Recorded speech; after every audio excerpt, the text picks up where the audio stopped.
بسم اللہ الرحمن الرحیم۔ مصر کے اندر بہت ہی پرانا اور وسیع گاؤں تھا۔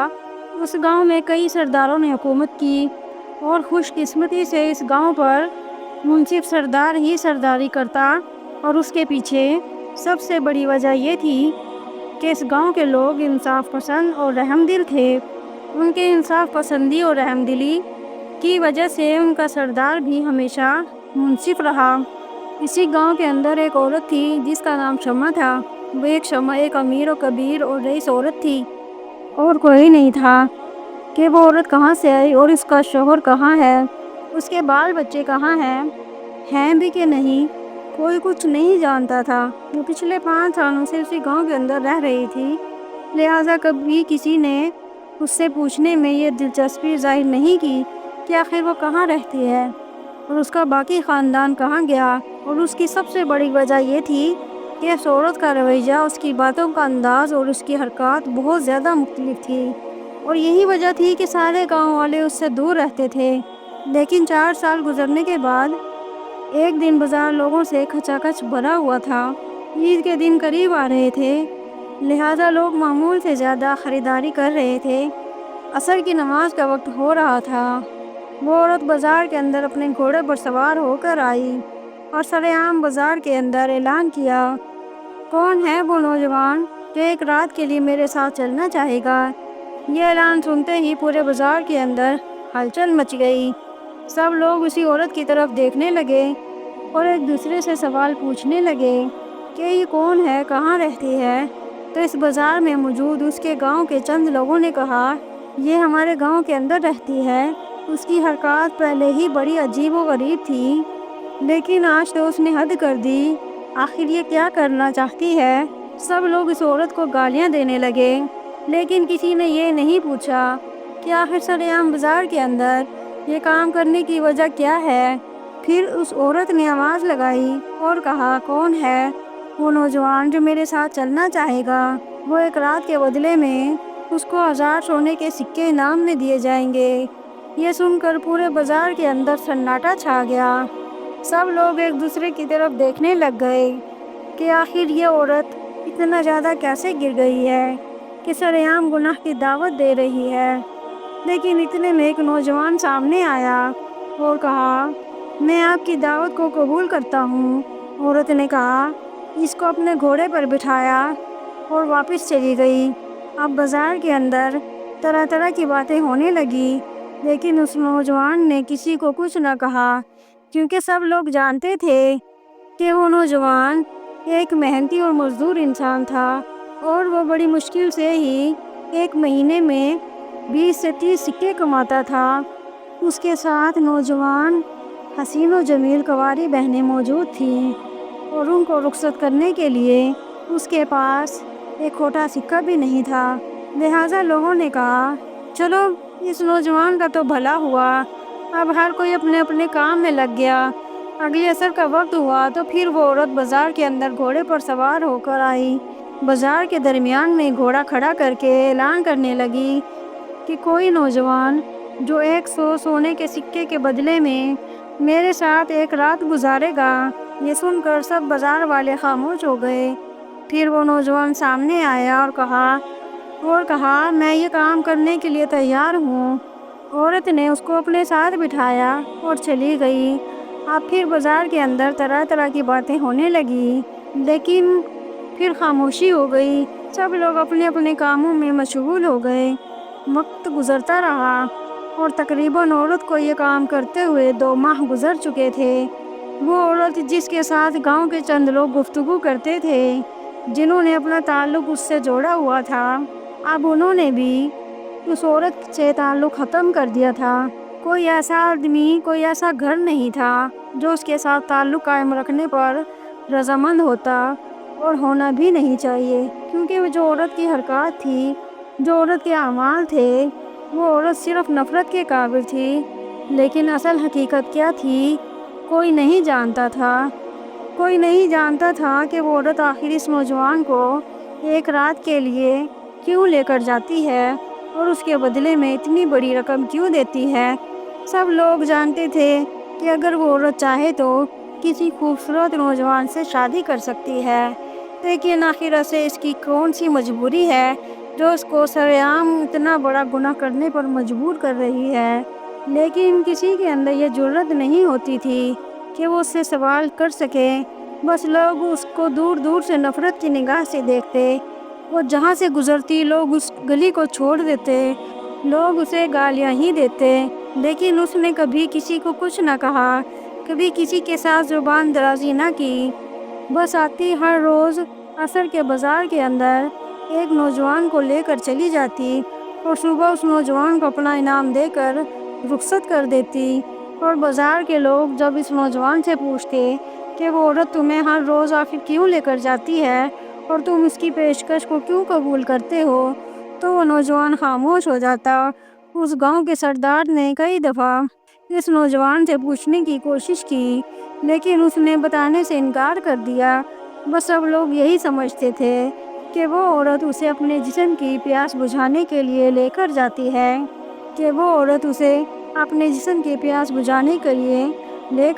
ہے، وقت گزرتا رہا۔ تقریباً اسی برے فعل کو انجام دیتے ہوئے آدھا سال گزر گیا۔ ایک دن ایسا ہوا کہ وہ عورت بازار کے اندر نہیں آئی۔ سب لوگ حیران ہو گئے کہ آخر اس کو کیا ہو گیا کہ وہ آج نہیں آئی۔ وہ بازار کے اندر کسی بھی نوجوان کو لینے کے لیے نہیں آئی۔ کیا اس نے شادی کر لی یا پھر اس نے اپنے گناہ سے توبہ کر لی؟ تو اتنے میں ایک بازار کے نوجوان نے بتایا کہ اے تاجروں، اس عورت کو کل سے کسی نے بھی گھر سے باہر نہیں دیکھا۔ یہ سن کر لوگوں میں تجسس پیدا ہونے لگا، تو انہوں نے ایک بچے کو بھیجا کہ جا کر اس کے گھر کے اندر معلوم کرو خیریت تو ہے کہ وہ عورت کل سے باہر نہیں نکلی۔ جب بچہ گھر کے اندر گیا تو وہ روتا ہوا باہر آیا اور کہا وہ عورت اپنے بستر پر لیٹی ہوئی تھی۔ اس کا جسم بالکل ساکت تھا اور اس کی شکل سے ایسا لگ رہا تھا کہ وہ مر چکی ہے۔ گاؤں والے دوڑتے ہوئے گئے اور جب اسے دیکھا تو وہ عورت مر چکی تھی، لیکن کسی نے اس عورت کو ہاتھ لگانا تک گوارا نہیں کیا۔ سب لوگ بس یہی کہتے ہوئے وہاں سے واپس آ گئے کہ اس دھرتی سے اتنا بڑا بوجھ ہٹ گیا۔ یہ اور دن زندہ رہتی تو شاید اپنے لیے اور گناہ کماتی۔ بس اچھا ہو گیا کہ یہ اس دنیا کو چھوڑ کر چلی گئی، اب یہ سیدھا جہنم میں جائے گی۔ بس لوگ یہ باتیں کہتے ہوئے وہاں سے واپس آ گئے، حتیٰ کہ 2 دن گزر گئے، کسی نے اس عورت کی میت کو ہاتھ تک نہیں لگایا، بس اس کو گالیاں ہی دیتے رہتے۔ 2 دن کے بعد ایک رات امام مسجد اپنے بستر آرام فرما رہے تھے۔ اچانک اسے خواب میں ایک حکم ملا کہ آپ کے گاؤں کی فلاں عورت جو کہ وہ 2 دن پہلے اس دنیا کو چھوڑ کر جا چکی ہے، اے امام صاحب، یہ تمہارے ذمہ کام لگایا جا رہا ہے کہ تم اس عورت کو غسل دلواؤ اور اس کی نماز جنازہ پڑھانے کے بعد اس کو قبر کے اندر دفن کرواؤ۔ اس کے بعد وہ بزرگ امام صاحب کے خواب سے غائب ہو گیا۔ امام صاحب کی آنکھ کھلی تو صبح سویرے ہوتے ہی امام مسجد نے گاؤں والوں کو سارا ماجرا سنایا، جو کہ گاؤں والے امام مسجد پر آنکھ بند کر کے بھروسہ کرتے تھے، لہذا انہوں نے امام صاحب کا ساتھ دینے کی کوشش کی۔ لیکن یہ سوال سب لوگوں کے دماغ میں موجود تھا کہ جو عورت ساری زندگی گناہ کماتی رہی، سرعام بازار میں سے نوجوان کو لے کر جاتی اور ساری رات اس کے ساتھ گزارتی، جس کا گھر نہیں تھا بلکہ فحش خانہ تھا، آخر اس عورت کی نماز جنازہ پڑھنے کا حکم کیوں دیا گیا؟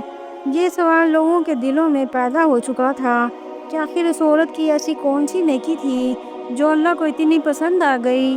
وقت گزرنے لگا اور یہ سوال پورے گاؤں کے اندر پھیل گیا، حتیٰ کہ اس گاؤں کے امام مسجد نے یہ فیصلہ کر لیا کہ اس معاملے کی مکمل تحقیق کی جائے، کیونکہ جب اس عورت کا نماز جنازہ ادا کیا گیا تو اس نماز جنازہ کے دوران اسے ایسا محسوس ہو رہا تھا کہ جیسے وہ کسی بڑے ولی اللہ کا نماز جنازہ پڑھا رہا ہو۔ اس کے دل کو اطمینان مل رہا تھا، دلی سکون مل رہا تھا، اور وہ حیران تھا کہ جس کو گاؤں والے اتنا بدکار سمجھتے ہیں وہ اتنی نیک عورت نکلی، اور آخر اس کی ایسی کون سی نیکی اللہ کو پسند آ گئی۔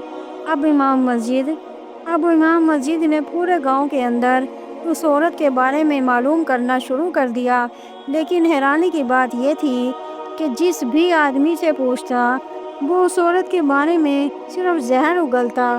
یہ دیکھ کر امام مسجد بڑا حیران ہو گیا اور ایک دن پریشانی کی عالم میں وہ ایک پہاڑ کی چوٹی پر بیٹھ گیا اور اللہ سے دعا کرنے لگا، اے میرے مالک، اے میرے پروردگار، اپنی اس نیک بندی کے کردار پر لگے داغ کو دنیا پر واضح کر دے، کوئی ایسا ذریعہ پیدا کر دے کہ اب لوگ اس کو بدکار کہہ کر نہ پکاریں۔ اور وہ یہ باتیں کر رہا تھا کہ اتنے میں ایک قافلہ گزرا اور اس قافلے کے آگے ایک مرد مجاہد گھوڑے پر تیز رفتاری کے ساتھ آ رہا تھا۔ قافلے کو دیکھ کر وہ پہچان گیا کہ یہ قافلہ کسی بڑے جنگجو کا ہے، لہذا وہ دوڑتا ہوا اسی وقت اس قافلے کے قریب آیا اور آ کر گھوڑے کے سامنے کھڑا ہوا۔ لیکن جب گھوڑے پر سے وہ مرد مجاہد اترا تو یہ دیکھ کر امام مسجد کے پیروں تلے زمین نکل گئی۔ وہ کوئی اور انسان نہیں تھا بلکہ اس وقت کے سلطنت کا سلطان صلاح الدین ایوبی تھا۔ سلطان نے پوچھا، اے امام صاحب، آخر ایسی کون سی بات ہے جس نے آپ کو تیز رفتار گھوڑے کے آگے آنے سے مجبور کر دیا؟ تم جانتے ہو کہ یہ گھوڑا تمہیں کچل بھی سکتا تھا۔ امام صاحب نے کہا، حضور، بے شک یہ گھوڑا مجھے کچل سکتا تھا، لیکن جس انسان کا یہ گھوڑا ہے وہ گھوڑا مجھے کبھی بھی بے گناہ نہیں کچل سکتا۔ یہ سن کر سلطان نے کہا، بتاؤ تمہارا مسئلہ کیا ہے؟ تو اس نے کہا، سلطان معظم، میرے پاس ایک بڑا مسئلہ ہے، لہذا مجھے تھوڑا سا وقت چاہیے، میں آپ کو تفصیل سے بتانا چاہتا ہوں۔ سلطان صلاح الدین ایوبی نے اس قافلے کو روکنے کا حکم دیا اور اسے ایک وادی کے اندر لے گئے۔ درخت کے سائے کے نیچے سلطان نے اسے بٹھایا اور امام مسجد نے سلطان صلاح الدین ایوبی کو مکمل واقعہ بتایا کہ کس طرح ایک عورت سرعام بازار کے اندر اعلان کر دیا کرتی کہ جو آدمی میرے ساتھ ایک رات گزارے گا اس کو انعام میں 100 سکے ملیں گے۔ وہ کام اس نے اپنی موت تک بھی نہ چھوڑا اور اس کے علاوہ کوئی بھی آدمی، کوئی بھی شخص، کوئی بھی عورت اس عورت کی کوئی بھی اچھائی بیان نہیں کرتی۔ لیکن حضور، جب اس کی موت ہوئی تو مجھے خواب کے اندر ایک بزرگ نے مجھے یہ حکم دیا کہ امام صاحب، یہ تمہارے ذمہ کام لگایا گیا ہے اور تم نے اس کام کو مکمل کرنا ہے۔ حضور، میں نے اپنا فرض تو پورا کر دیا، لیکن یہ سوال ابھی تک میرے دل میں موجود ہے اور میں چاہتا ہوں کہ یہ راز اب لوگوں کے سامنے آ جائے۔ یہ سن کر سلطان صلاح الدین ایوبی رحمۃ اللہ علیہ نے حکم دیا کہ ابھی اور اسی وقت 5 سپاہی اس عورت کے گھر کی طرف روانہ کر دیے جائیں۔ سلطان کے حکم کے مطابق 5 سپاہی اس عورت کے گھر پہنچے اور اس کے گھر کی تلاشی کرنے لگے۔ پورے گھر کی تلاشی لی گئی، لیکن اس کے گھر کے اندر کوئی ایسی چیز نہ ملی جسے دیکھ کر یہ ثابت ہو جائے کہ وہ عورت کوئی نیکوکار تھی، بلکہ دنیا کی ہر آسائش کی چیزیں میسر تھی۔ جب سپاہی نے پورے گھر کی تلاشی کر لی تو اتنے میں ایک چٹھی جو کہ اس عورت کے سرانے کے اندر موجود تھی وہ سپاہی کے ہاتھ لگ گئی اور وہ اس نے چٹھی اٹھائی اور سلطان کے پاس لے آیا۔ جب سلطان نے اس چٹھی کو کھولا تو سلطان کی حیرت کی انتہا نہ رہی۔ اس چٹھی کے اوپر اناج اور اس کے علاوہ زندگی کے روزمرہ استعمال کی بہت سی اشیاء کی فہرست تیار تھی اور اس پر بہت بڑا حساب لکھا ہوا تھا۔ یہ دیکھ کر صلاح الدین ایوبی حیران ہو گئے کہ آخر وہ عورت اتنا زیادہ اناج کا کیا کرتی تھی، کیونکہ چٹھی پر ایک ہی رات میں 20 بوریاں اناج خریدنے کا ریکارڈ موجود تھا۔ دیکھ کر سلطان حیران ہو گئے، لیکن سلطان کی سمجھ میں نہیں آ رہا تھا کہ آخر اس چٹھی کا مطلب کیا ہے۔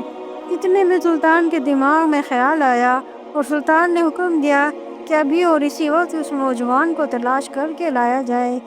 وہی نوجوان اس بارے میں حقیقت بتائے گا، آخر وہ عورت اس کو اپنے گھر کے اندر کیوں لے کر جاتی تھی اور اس کے ساتھ کیا کرتی تھی؟ کیا وہ ایسا کرتی تھی جیسا ہم سمجھ رہے ہیں یا اس کے بالکل برعکس تھا؟ تو اس امام مسجد نے کہا، حضور، اس نوجوان کو بلوانے کا کوئی فائدہ نہیں، کیونکہ وہ کچھ بھی نہیں اگلے گا۔ سلطان نے کہا، جب وقت آ جائے گا تو کوئی راز نہیں رہتا۔ سلطان کے حکم پر اس نوجوان کو سلطان کے حاضر سامنے کیا گیا۔ اس نوجوان کو سلطان کے سامنے حاضر کیا گیا تو اس نے سلطان صلاح الدین ایوبی کو سب کچھ بتانے سے انکار کر دیا۔ اس نے کہا، سلطان معظم، یہ ایک راز ہے اور اس عورت نے مجھ سے کہا تھا کہ یہ راز کبھی کسی کے سامنے افشا نہیں ہونا چاہیے۔ یہ سن کر سلطان نے کہا، آخر ایسا کون سا راز ہے جو تم واضح نہیں کر سکتے؟ کیا تم اس بات پر راضی ہو کہ اس عورت کو مرنے کے بعد بھی لوگ اس کو بدکار کہہ کر پکارتے رہیں؟ کیا وہ عورت بدکار تھی؟ تو پھر تم اس راز کو راز ہی رہنے دو۔ یہ سن کر اس نوجوان نے کہا، نہیں حضور، وہ عورت بدکار نہیں تھی۔ یہ سن کر سلطان نے کہا، پھر اصل ماجرا کیا؟ وہ عورت تمہیں رات کو کیوں لے کر جاتی تھی اور اس کے بدلے میں تمہیں سونے کے سکے کیوں ادا کرتی تھی؟ تو اس آدمی نے اپنے کندھے سے کپڑا ہٹایا تو اس کے کندھے کے اوپر بڑے بڑے نشانات بنے ہوئے تھے۔ یہ دیکھ کر سلطان نے کہا، یہ کیا ہے؟ اس نے کہا، حضور، جس عورت کو گاؤں والے بدکار کہہ کر پکارتے تھے، اس کو غلط سمجھتے تھے، وہی عورت ہر رات مجھے بہت زیادہ مقدار میں گندم لا کر دیتی اور کہتی کہ جاؤ اور قبیلے کے اندر معلوم کرو، جس گھر کے اندر اگلی صبح کے لیے اناج موجود نہیں ہے، اس گھر کے دروازے پر اناج اور کھانے پینے کی اشیاء رکھ کر آؤ۔ اور حضور، میں ہر رات جب اس کے ساتھ آتا تو میں ساری رات اپنے کندھے پر اناج لا دیتا اور ہر غریب کے دروازے پر دے آتا، اور سلطان معظم، جس عورت کو لوگ بدکار کہہ کر پکارتے تھے، وہ عورت ساری رات عبادت کرتی اور میں اس کا رزق غریبوں میں تقسیم کرتا تھا۔ اور حضور، یہی وجہ تھی کہ میرے جسم پر اتنے زیادہ نشانات پڑ گئے، کیونکہ میں کئی عرصے سے اس عورت کے لیے کام کر رہا تھا، اور یہ راز اس نے مجھے کہا تھا مرنے کے بعد بھی لوگوں تک نہیں آنا چاہیے۔ وہ چاہتی تھی کہ جب تک لوگ مجھے بدکار کہہ کر پکاریں گے، اللہ تعالیٰ مجھے لوگوں کی ان گالیوں کی وجہ سے اور اجر دے گا۔ میرا رب بھی جانتا ہے کہ میرا کردار کیسا ہے۔ سلطان معظم، جس عورت کو لوگ بدکار سمجھتے تھے، وہ عورت ساری رات عبادت کرتی اور اس کا رزق غریبوں کے دروازوں پر پہنچ جاتا، اور حضور، یہی وجہ تھی کہ لوگ اس کو گناہگار سمجھتے تھے اور اس کا نماز جنازہ پڑھنے سے انکار کر دیا۔ لیکن وہ اللہ کے ہاں اتنی پیاری تھی کہ اللہ نے خود حکم دیا کہ اس کا نماز جنازہ پڑھایا جائے۔ جب اس معاملہ سارے گاؤں والوں کے سامنے آیا تو سب لوگوں کے پیروں تلے زمین نکل گئی اور انہوں نے سجدے میں گر کر اللہ سے معافی مانگی اور کہا، اے میرے مالک، تو ہی سب بہتر جانتا ہے۔ سلطان صلاح الدین ایوبی کی بہادری اور امام صاحب کی عقل مندی کی وجہ سے اس عورت کے کردار پر لگا ہوا داغ ہمیشہ ہمیشہ کے لیے دھل گیا، اور پورے قبیلے میں یہ پیغام واضح ہو گیا کہ کسی بھی شخص کی ظاہری نیکی یا بدی کو ہرگز نہیں بھاپنا چاہیے، کیونکہ نیتوں کا حال تو اللہ بہتر جانتا ہے، اور تم میں سب سے بہتر وہی ہے جس کی نیت نیک اور انسانوں کی فلاح کی ہو۔ ایک دفعہ سلطان صلاح الدین ایوبی رحمۃ اللہ علیہ کے دربار میں ایک طوائف حاضر ہوئی۔ سلطان نے اس سے آنے کی وجہ پوچھی تو اس طوائف نے کہا کہ میرا نام ماروی ہے اور میں قبیلے رقام کی ایک خاص کام کے سلسلے میں آپ کے پاس حاضر ہوئی ہوں۔ سلطان نے کہا، فرمائیے، میں آپ کی کیا خدمت کر سکتا ہوں؟ تو ماروی نے کہا کہ سلطان معظم، آپ مجھے یقیناً نہیں جانتے، کیونکہ میں جس قبیلے سے آئی ہوں وہ مصر کے آخری کنارے پر واقع ایک چھوٹا سا قبیلہ ہے۔ پھر ماروی نے نم آواز کے ساتھ سلطان کو مخاطب کرتے ہوئے کہا کہ حضور، میں حج کی سعادت حاصل کرنا چاہتی ہوں اور اگلے ہفتے میں حج کرنے جا رہی ہوں۔ سلطان نے کہا، یہ تو بہت سعادت والی خبر ہے، اللہ آپ کا حج قبول کرے اور آپ کو اللہ تعالیٰ کی خوب نعمتیں رحمتیں سمیٹنے کا موقع ملے۔ ماروی نے کہا کہ سلطان معظم، دراصل بات یہ ہے کہ میں پیشے کے لحاظ سے ایک طوائف ہوں۔ ماروی کی آواز سنتے ہی سلطان کی آنکھوں میں سرخ پن واضح نظر آنے لگا۔ سلطان ایک دم سے اپنی نظریں اس کے چہرے سے ہٹا چکے تھے۔ سلطان نے کہا کہ میں تمہارا مطلب نہیں سمجھا کہ تم کہنا کیا چاہتی ہو اور میرے پاس کیوں آئی ہو؟ ماروی نے کہا، سلطان معظم، میں آپ کو کہانی کا ایک رخ بتا دیا ہے کہ میں اللہ کے گھر جانا چاہتی ہوں۔ صاف سی بات ہے کہ اللہ تعالیٰ کے گھر جا کر اپنے کیے گئے گناہوں کی معافی مانگنا چاہتی ہوں۔ اپنی گزاری ہوئی زندگی کے لیے میں شرمندہ ہوں۔ کہانی کا دوسرا رخ وہ ہے جو میں آپ کو حقیقت بیان کر چکی ہوں کہ میں پیشے کے لحاظ سے طوائف ہوں اور گزشتہ 12 سالوں سے میں قبیلہ رکام میں رہائش پذیر ہوں۔ جس پریشانی کی وجہ سے میں آپ کے پاس حاضر ہوئی ہوں وہ یہ ہے کہ میں گزشتہ 4 سالوں سے حج پر جانا چاہتی ہوں، لیکن ہر دفعہ اسی وجہ سے حج نہیں کر سکی کہ جب میں حج پر جانے کا پروگرام بناتی ہوں تو قبیلے والوں میں ایک گروہ ایسا ہے جو میرے اور میرے گھر کے بہت زیادہ خلاف ہیں۔ سلطان نے کہا کہ کیا مطلب؟ ماروی نے کہا کہ یہ گروہ میرے گھر کو مسمار کرنا چاہتا ہے کہ جب میں حج کر کے واپس آؤں تو یہاں پر میرا کوئی گھر نہ ہو، جس کی وجہ سے میں یہاں سے کسی اور قبیلے کا رخ اختیار کروں اور کسی دوسرے قبیلے میں رہائش پذیر ہو جاؤں، لیکن میں ایسا نہیں کر سکتی کیونکہ یہ قبیلہ اور اس گھر میں میرے والدین کی، میرے دادیال اور ننیال کی بے شمار یادیں جڑی ہوئی ہیں۔ قبیلے والے لوگ یہ نہیں سمجھتے کہ میں حج پر کیوں جانا چاہتی ہوں، وہ سب مجھے یہی طعنے دیتے ہیں کہ تم طوائف ہو اور اس پیشے سے کمائے گئے دیناروں سے تم اللہ کا گھر دیکھنے جا رہی ہو، لہذا تمہارا کوئی حج قبول نہیں ہوگا اور تم گنہگار ہی رہو گی۔ سلطان معظم، یہ میرے اور میرے مالک کے درمیان ایک پردہ ہے۔ میں نے اپنی زندگی فحاشی میں گزاری، دیر سے صحیح، لیکن مجھے اب اپنی گزری ہوئی زندگی پر شرمندگی ہوتی ہے اور زندگی موت کا کچھ علم نہیں ہے۔ میں چاہتی ہوں کہ مرنے سے پہلے سچی توبہ کر سکوں، اور میں نے سنا ہے کہ اللہ تعالیٰ کے گھر جا کر جو بھی دعا مانگی جائے، مغفرت کی دعا کی جائے، دنیا مانگی جائے، جو کچھ بھی مانگا جائے تو اللہ تعالیٰ اس شخص کو، اس سوالی کو محروم نہیں کرتے۔ لہٰذا میں چاہتی ہوں کہ اپنی سانسوں کی ڈوری ٹوٹنے سے پہلے اپنی گزری ہوئی تمام زندگی کی اللہ تعالیٰ سے معافی مانگوں اور بقیہ زندگی کو اللہ تعالیٰ کے دیے گئے احکامات پر گزاروں۔ آپ سے صرف یہ گزارش ہے کہ وہ میرا گھر بے شک ایک چھوٹا اور ایک کچی اینٹوں سے بنا ہوا پرانا سا مکان ہے، میں اسے ہرگز مسمار نہیں کروانا چاہتی۔ آپ کے آگے التجا کرتی ہوں کہ میرے اس گھر کو کچھ نہ ہو۔ آپ کوئی ایسے اقدامات کریں کہ میرے گھر کو وہ کوئی گروہ نقصان نہ پہنچائے۔ سلطان صلاح الدین ایوبی ماروی طوائف کی باتیں سن کر یکدم پریشان سے ہو چکے تھے۔